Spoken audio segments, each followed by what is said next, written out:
Now, it's that kind of endurance and patience that we need to exhibit in our life, to be fully present and being able to take on whatever comes our way.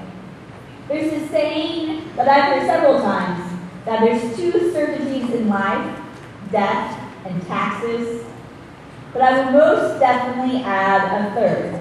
It's suffering. We will all experience suffering in our life due to health issues, relationship strife, self-esteem, basically sin. Knowing that there will be suffering in life, well, it doesn't make what we experience any less hurtful or burdensome. But when we come to accept that during our life, we will experience intense moments of pain, we're more apt to not be caught off guard by them. And we're more willing to endure and persevere through the suffering and the hardships, knowing that God has us. God lifts us up and embraces us as His child, His precious child. Now, this past week I had two separate conversations with people who were experiencing a crossroads in their life.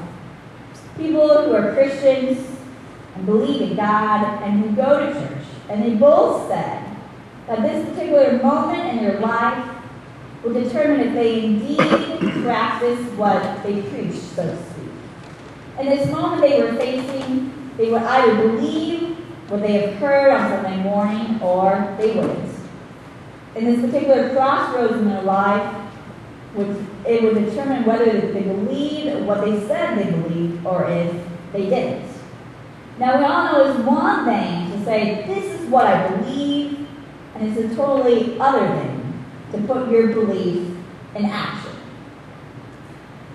Growing the fruit of spirit of patience is not for the faint of heart, as it means willing to endure a broken heart.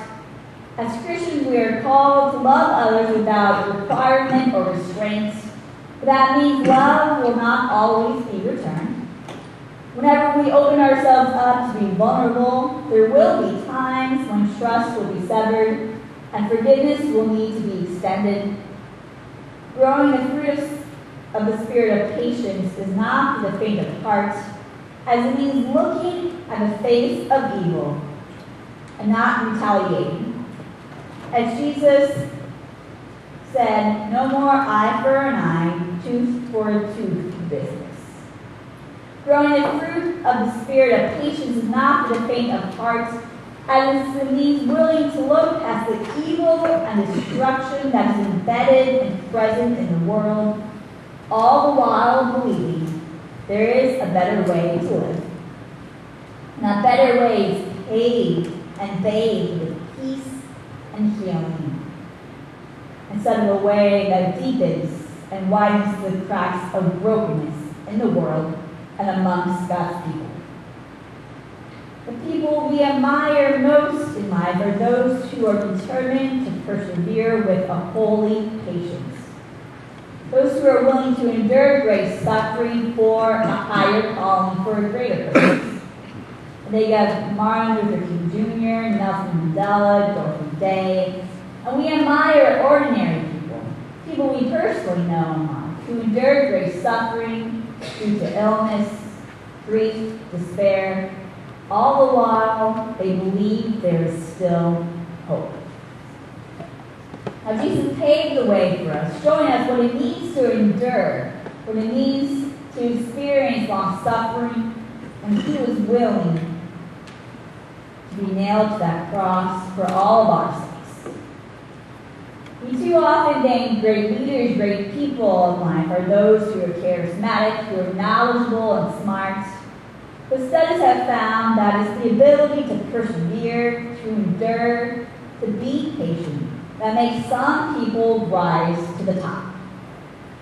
As Samuel Johnson said, great works are performed not by strength, but by perseverance. We will all face struggles in life, sufferings and great pain. There's no escaping that.